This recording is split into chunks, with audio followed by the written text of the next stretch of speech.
Hello, welcome to a new edition of our show, Money Means Business. As you always say, business means money. Stability and business and a lot more means a lot of money. And here we are to discuss a lot of the developments that are taking place week by week, what's going on, what's happening in Egypt, of course, related to the whole world.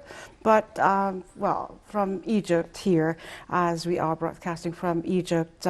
And we have with us our guest, Mr. Hani Abu Futuh, a financial expert. Thank you, sir, for being with us. Pleasure. Well, a lot is happening. Actually, let me start by the Federation of the African Chambers of Commerce and Industry will establish a permanent office in Cairo soon. This is one of the things, of course, in the conference taking place, and the Federation's head Ibrahim Al-Arabi said as the chairman of the Federation of Egyptian Chamber of Commerce also and head of the Federation of African Chambers of Commerce and Industry said it also decided to launch a new website that presents investment opportunities and joint projects within the framework of optimal exploitation of natural resources and opportunities for developing intra-African trade. And this came on the sidelines of the first forum of African Investment Promotion Agencies, IPAs, on Saturday in Sharm el-Sheikh under the title Integration for Growth from the 11th till the 14th of June. Al-Arabi added that opportunities for joint work, development, studies of integrated projects, a data bank for the African market and investment opportunities with an African identity will be presented through exploiting different advantages of each country to reach national African projects. Also, IPAS, the Africa Forum, is resuming its activities for the second day in Sharm el-Sheikh, where Minister of Trade and Industry Naveen Gemma stated that Egypt will raise the 50% discount on shipping to Africa to 60%. The minister clarified that the aim is to achieve a competitive price for Egyptian products.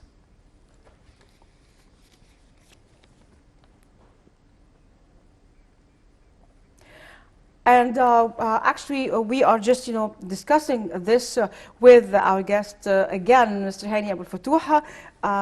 Well, there is a lot to talk about, but we'll start after the break. So we're going for a short break, after which we'll be starting again. Stay tuned to us, don't go away.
Back again to my news business with our guest, Mr.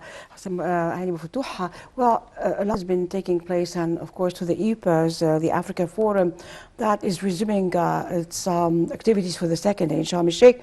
What is it focusing on? What's the goal, actually, of the this forum? In fact, there are many items on the agenda of the EPAS, which is being held in Sharm el-Sheikh. One of the major items on the agenda would be the foreign direct investment in Africa. In fact, Africa presents very unique opportunities for foreign investors for many reasons. But before I speak about the incentives for or the reasons why Africa is a good opportunity for investors, I would like to mention that the COVID-19 pandemic has left a very serious impact on the FDI for Egypt and for Africa as well. Even before the pandemic, the rate of FDI in Africa was declining globally and also in Africa. Yet Egypt still present, as per the UNCTAD reports on FDI trends in 2020, Egypt was on the forefront of destinations for foreign direct investment in Africa. Back again to the incentives that the African countries, the African continent present to foreign investors. There are many incentives, primarily if we know that Africa is a continent with many treasures which is being discovered, unutilized opportunities.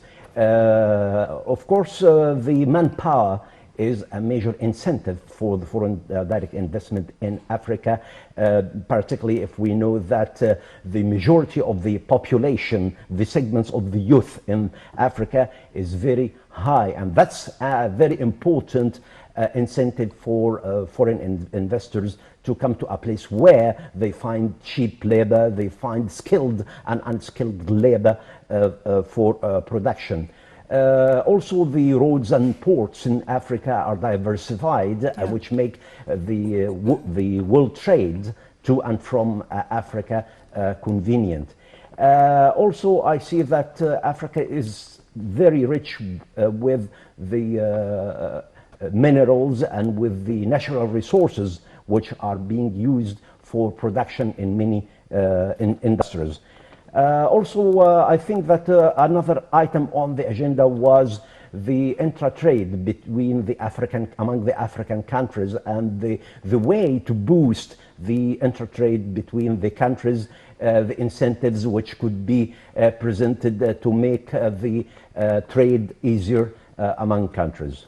Yeah, actually, like some experts say that the future is in Africa.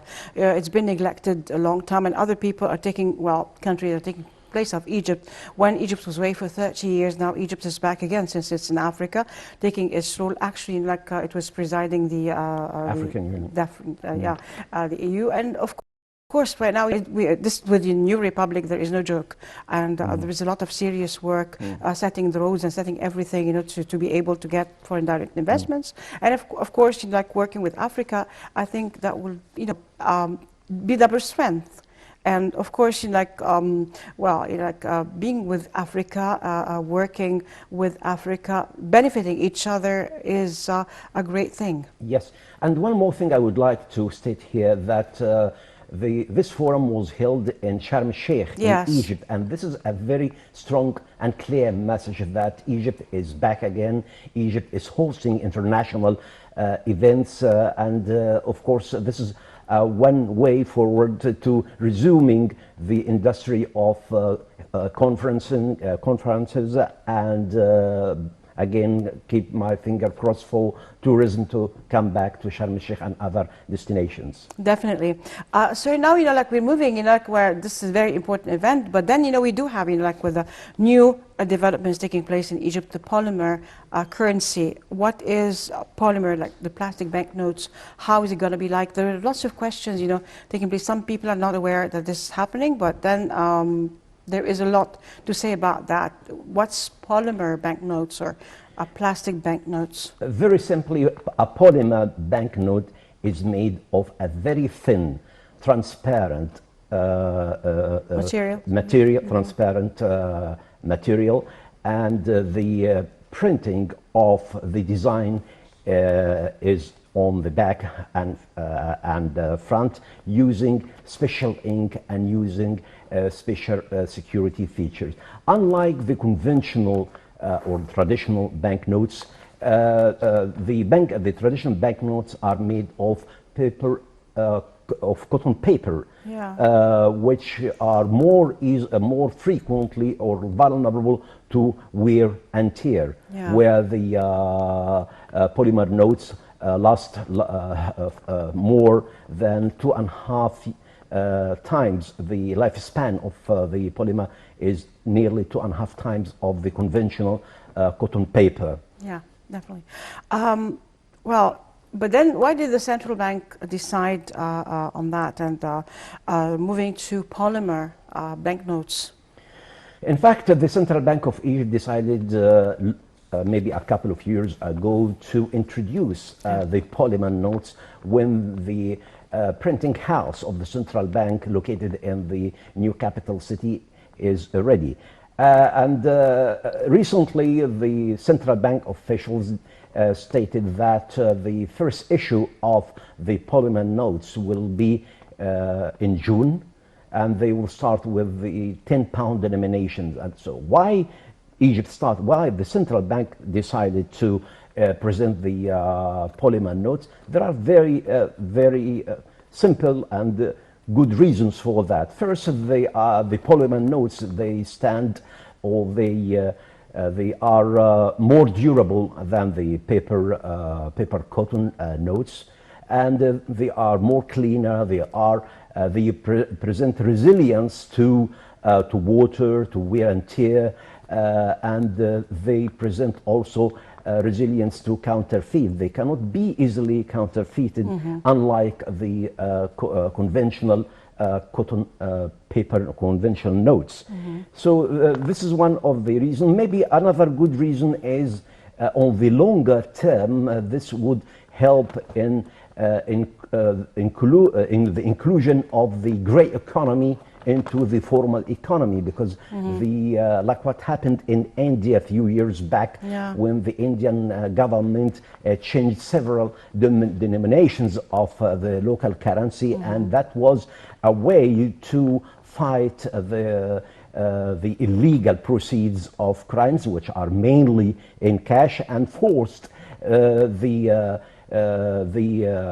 criminal gangs to present the money into the legal system, and in this way it was a very good way to fighting or combating crime. So in Egypt the matter is more simpler than that. The denomination, the 10-pound denominations will be issued. It will go alongside the conventional 10 pounds of the cotton paper. Okay, so it will be introduced bit by bit, not like changing the currency totally. Exactly. So it will be, hopefully it will be issued this month, and subsequently it will be followed by the 20-pound denomination. Just this gap between the issuing the first and what about the £1? Would they stay, the metal ones as they will remain as is. Okay. As at now, because we don't have any news about issuing polymer notes for the denomination £1 or replacing the coins. But then, if it's known that there will be polymer banknotes that will be taking the place of the conventional ones, but then that would give time for those in the grey economy or illegal work, that they would be just maybe transferring the money into other currencies in order to escape the process. They have their own means, but I don't think that they will succeed to do that, because it will be very costly for them to exchange, because they exchange the notes to other currencies or even other denominations. This will come under the microscope, okay, under the spot of the authorities. so they would eventually be caught if they do that. Yeah, yeah. Well, we are starting to do this. What other countries are doing this? Are there any other countries that are using the polymer notes, well, instead of the conventional notes? Well, let me start with who is the first country which issued polymer notes. It was Australia in 1988, too long ago. And then, as at today, there are nearly 50 countries are using polymer notes, including Great Britain, Mexico, New Zealand. Other countries in the Middle East also include Morocco, Saudi Arabia, Kuwait. These countries are using polymer notes in different denominations. Well, of course, for each thing there are pros and cons. What are the pros and what are the cons of using polymer notes? As you said, there are advantages and disadvantages. Yeah. On the side of advantages, let me tell you that they are many, and in fact, outright the disadvantages. The advantages include the polymer notes carry very sophisticated security features that were not available in the conventional currency paper notes. They use, for example, transparent windows with layers of with special layers with special inks and special inks that cannot be easily faked. Also, they use holograms and other hidden images in the layers, and it is not cost effective at all for anyone to counterfeit, because of the cost of counterfeiting would be extremely high. Also, the polymer notes are environment friendly. Because they are not easily stained. They cannot carry the germs. They can be easily cleaned if they get stained with a tissue, a clean tissue. Yeah. Also, the polymer notes, they are user-friendly. They can be folded into a wallet like the conventional currency. Yeah. So these, in fact, are few of the advantages that are connected with the polymer notes. On the side of the disadvantages, polymer notes can be slippy, okay, and difficult to sort. If they get wet, they are difficult to sort. Yeah. Okay, it's because humidity and they stick, the notes stick. Also, the ink can fade in hot countries, in very hot temperature, and that happened in Nigeria. Yeah. Maybe in year 2011. But I'm sure that by now the sophistication of the industry have tackled this issue. The cost of adaptation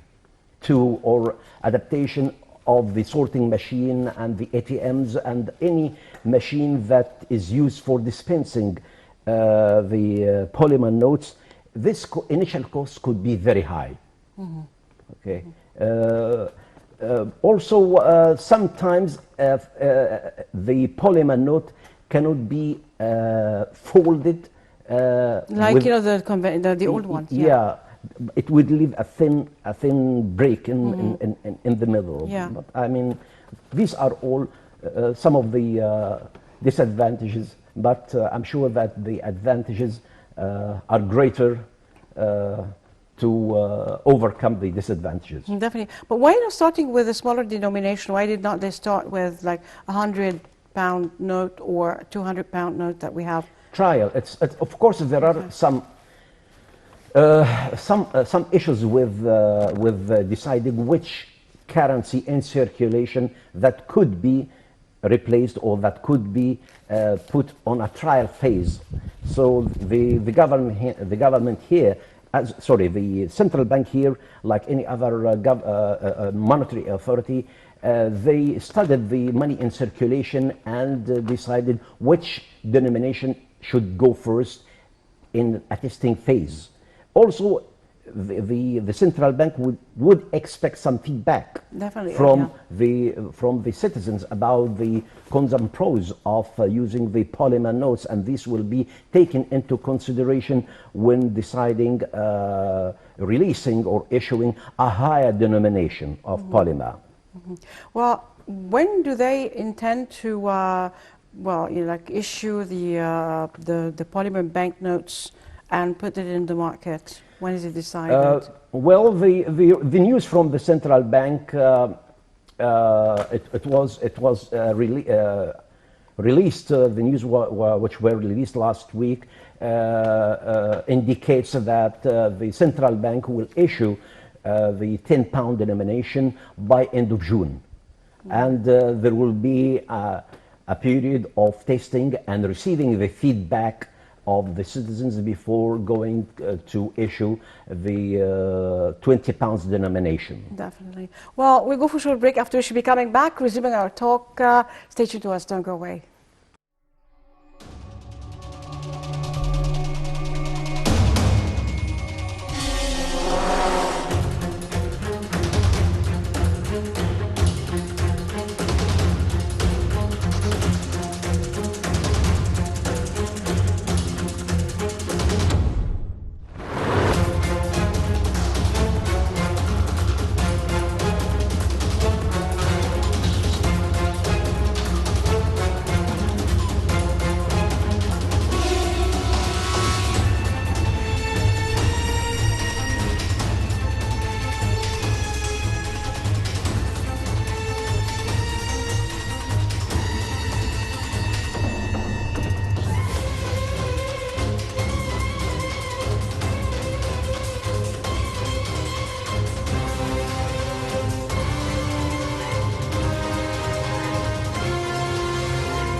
Back again to Money Means Business with our guest, Mr. Hani Abou-El-Fatouh, and we're talking about the new polymer banknote that is going into the market as a trial. Well, we talked about the pros and cons of that, and then, a question that comes to my mind.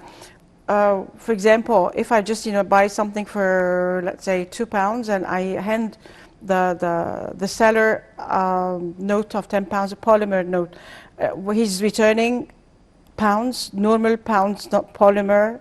Of course he will, because we are dealing. You presented to him 10 pounds polymer, and the exchange, the small exchange, would be the conventional £1 and other coins. So you expect that you receive your money, the rest of the money, in the conventional. I wouldn't get them chewing gums, or anything. Oh well, it depends where we shop. Oh yeah, because some people do that. It's like they do have, but they don't want to give you the pounds. So I said, that's cross-selling. Exactly. Yeah. Yeah, I will sell you. I will just buy with the chewing gum, and then you don't give me the money. It's a new coin, could be new currency. New currency, with some new people. Currency, yeah. Also, that like when you withdraw money, you want, sometimes I withdraw. I say I want a £10 note, from machine. How do we do that, with the £10 notes that is polymer? Does it work with, the cash machines?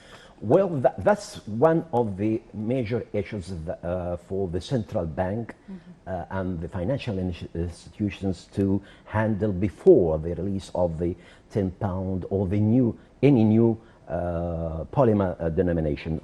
The ATMs, the counting machines, the sorting machines, the vending machines, all machines that accept or dispense banknotes must be adjusted to accept the polymer notes, because sometimes the problem with the polymer notes are they are more rigid and they more stiff than the cotton banknote. Yeah. And these machines were designed to handle one type of material. Yes. So they need to be adjusted, or in some cases they need to be changed, and that is a big that's one disadvantage, that it is sometimes it could happen that any of these machines must be replaced, Definitely, definitely. and this would be a cost that must be considered. Definitely.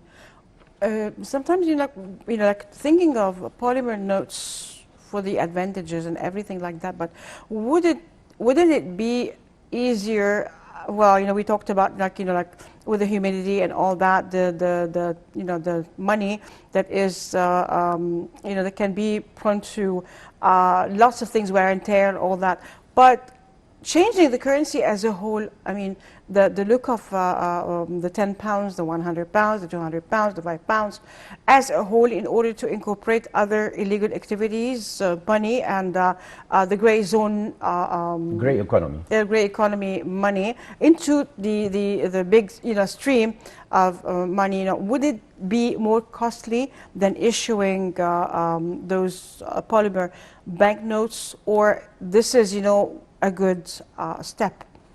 I think we are talking about two different things. Yeah. things. Yeah. Okay, changing the currency, the design of the currency entirely, and withdrawing the old currencies and replacing them with new currencies is very expensive. Yeah. Sometimes it might be a necessity, like in Iraq. What happened in Iraq and other countries, Yeah. they had to do so. But the exercise is extremely expensive. Although it has its own benefits and merits, but it is very expensive. Yeah. And on the other side of the story is whether it is preferable to issue polymer notes in order to encourage integration of the grey economy into the formal economy.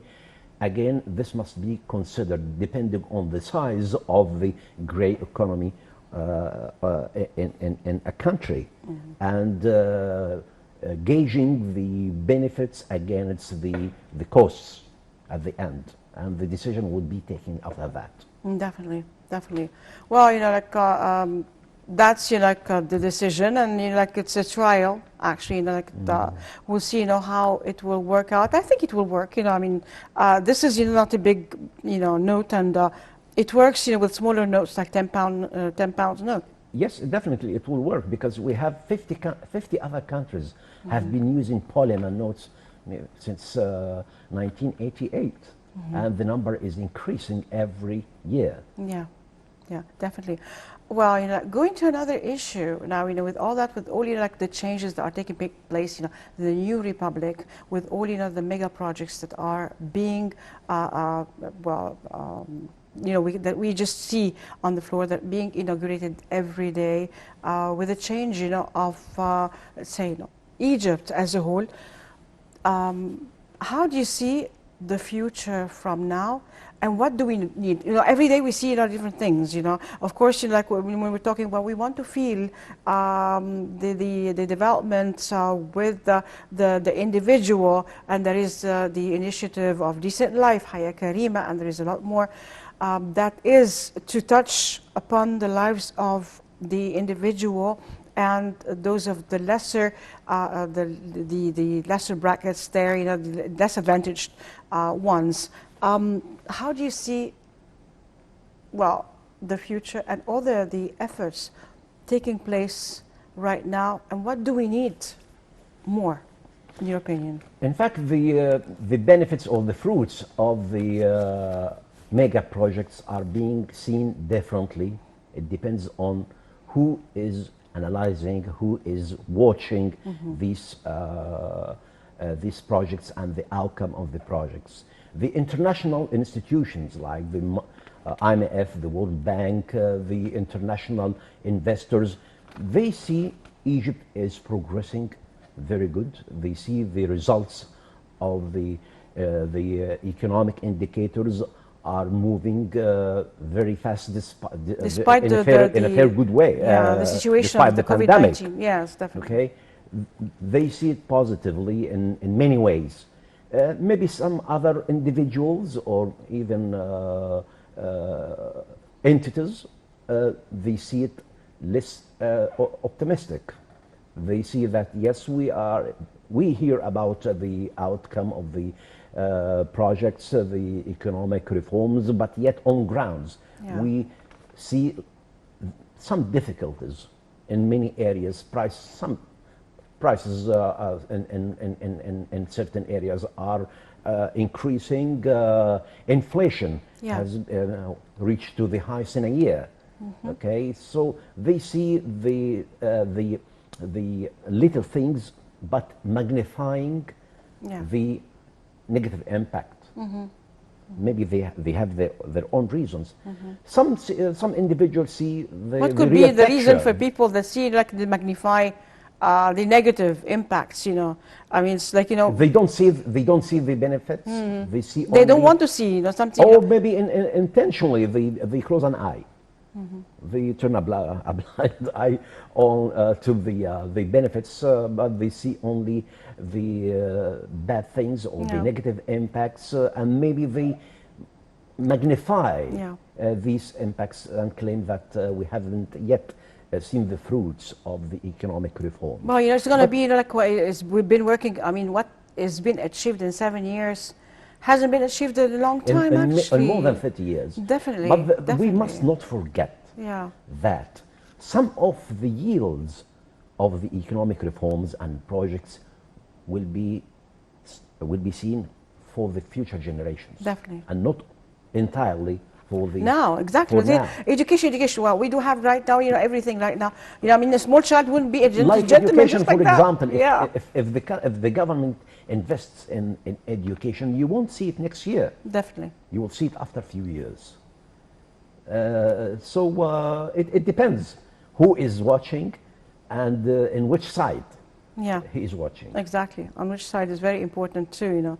Well, you know, we've seen like noticed, you know, in, you know, like some negative, let's say, well, people, or, you know, like some, you know, like we do have, of course, you know, like for every good action there is a reaction. Some are just, you know, if it's a new, you know, like thing, definitely there is a reaction.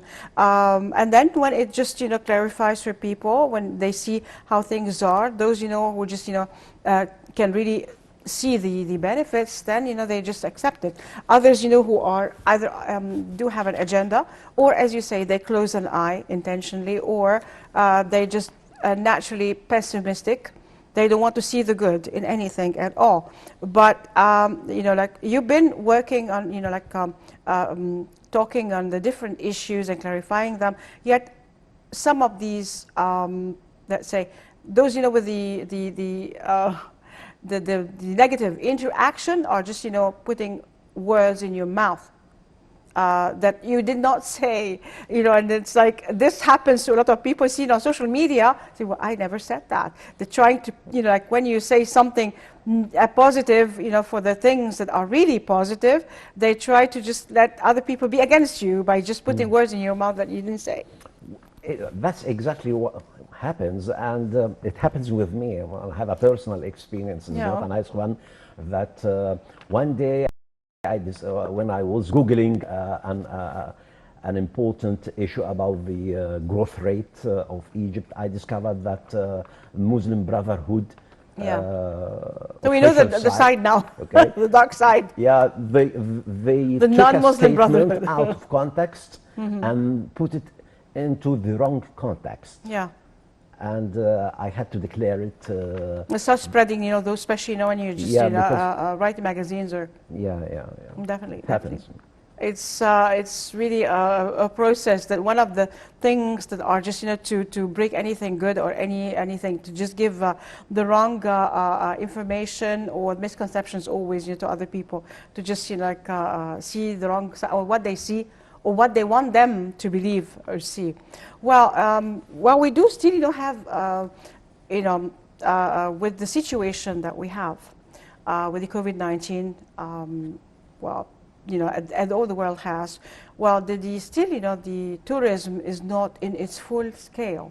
Well, there are, people coming, of course. There are, trips that are going to be to the North Coast and others, starting October. The whole world doesn't know what's going on yet. But then, we do still have, you never know with the people that come to travel to you and come, a couple of weeks ago when we had, an Indian passenger, and he had his own papers that he was free of COVID-19. But then when they just tested him, he was positive, so they just sent him back on the plane. He came in. So this is, you can have people like that, and they just, that causes a scare to other countries.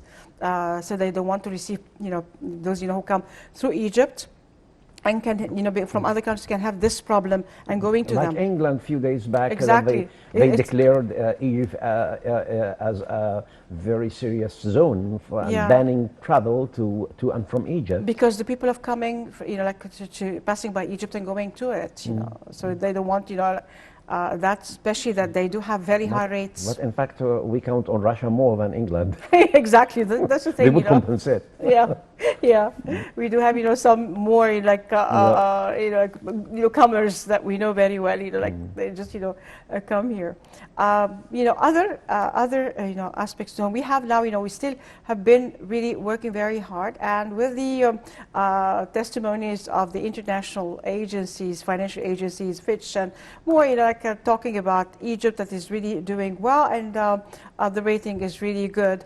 Now if we were not in this situation, suffering from the COVID-19, like everybody is worldwide, what do you think we would have achieved? If we don't have, or if we haven't suffered exactly from if this incident the COVID-19, Egypt would have achieved a higher growth rate, not less than 6.5% for this financial year. And I just want to recall the statement made by the CEO or the managing director of the IMF when she met the President Al-Sisi in Paris 2 weeks ago. She affirmed that Egypt, despite everything, will be considered as among the 10 fastest economies in the world. So, giving all difficulties and bad negative repercussions of COVID-19, and we listen to a statement made by a senior official in the IMF that gives credibility to the Egyptian economy and opens the doors to foreign investors and international organizations to reconsider decisions to come to Egypt again. Definitely. Well, we run out of time, unfortunately, so we have to wrap it up. But as we're working very hard, we're always looking for a better future. We're praying God, that things go without no more pandemics and things like that. And we hear, that the scare, that these pandemics are just, coming in the middle and creating a big scare. So thank you very much, Mr. Hani. Pleasure. It's a pleasure always having you with us. And I'd like to thank our viewers for being there. We'll see you again next week. As for now, as we say, God bless Egypt, long live Egypt. God bless our police, our army, our white army, our president. And as we quote from the Holy Quran, ادخلوا مصر إن شاء الله آمنين, enter Egypt, God willing, safe. And from the Holy Bible, Mubarak Shabi Misr, blessed be Egypt, my people. I'm Nabi Nazim signing out. Goodbye for now.